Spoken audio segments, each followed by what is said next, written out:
Karipur വിമാനത്താവളത്തിലേക്കുള്ള Saudi airlines service പുനരാരംഭിച്ചു. റിയാദിൽ നിന്ന് ഇന്ന് പുലർച്ചെ പുറപ്പെട്ട വിമാനം രാവിലെ 8:03 കരിപ്പൂരിലെത്തി. 2020 കരിപ്പൂർ വിമാന അപകടത്തെ തുടർന്ന് നിർത്തലാക്കിയ സർവീസാണ് വീണ്ടും തുടങ്ങിയത്.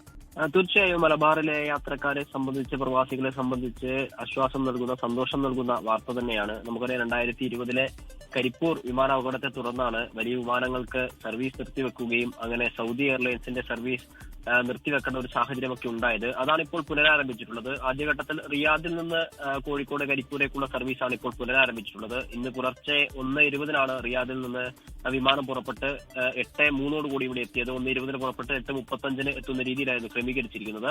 തിരികെ 9:45 കരിപ്പൂരിൽ നിന്ന് പുറപ്പെട്ട് 12:50 കൂടി റിയാദിലെത്തുന്ന രീതിയിലാണ് അടുത്ത സർവീസ് ക്രമീകരിച്ചിരിക്കുന്നത്. ആദ്യഘട്ടത്തിൽ ആഴ്ചയിൽ 4 ദിവസമായിരിക്കും സർവീസ് ഉണ്ടാവുക. ശനി, ഞായർ, ചൊവ്വ, വ്യാഴം ദിവസങ്ങളിലായിരിക്കും. മാർച്ച് 14 വരെ ആ രീതിയിലായിരിക്കും. പിന്നീട് മാർച്ച് 14 മുതൽ മാർച്ച് 28 വരെ ആഴ്ചയിൽ 6 ദിവസം എന്ന രീതിയിലും സർവീസ് ഉണ്ടാകുമെന്ന് അറിയിച്ചിട്ടുണ്ട്. ബുധൻ ഒഴികെയുള്ള എല്ലാ ദിവസവും മാർച്ച് 14 മുതൽ 28 വരെയുള്ള ദിവസങ്ങളിൽ സർവീസ് നടത്തുമെന്നാണ് അറിയുന്നത്. ഉംറ തീർത്ഥാടകരെയൊക്കെ സംബന്ധിച്ച് വളരെ ആശ്വാസം നൽകുന്ന ഒരു വാർത്തയാണ്. നേരത്തെ ഈ അത്യാധുനിക എയർബസ് ആയിട്ടുള്ള നിയോ A321 വിമാനങ്ങളായിരിക്കും ഈ സർവീസ് ഉപയോഗിക്കുക എന്നാണ് അറിയുന്നത്. മാർച്ച് 28 ശേഷം കൂടുതൽ സർവീസ് ഉൾപ്പെടെയുള്ള കാര്യങ്ങൾ ഉണ്ടാകുമെന്നാണ് ഈ ഘട്ടത്തിൽ പ്രതീക്ഷിക്കുന്നത്.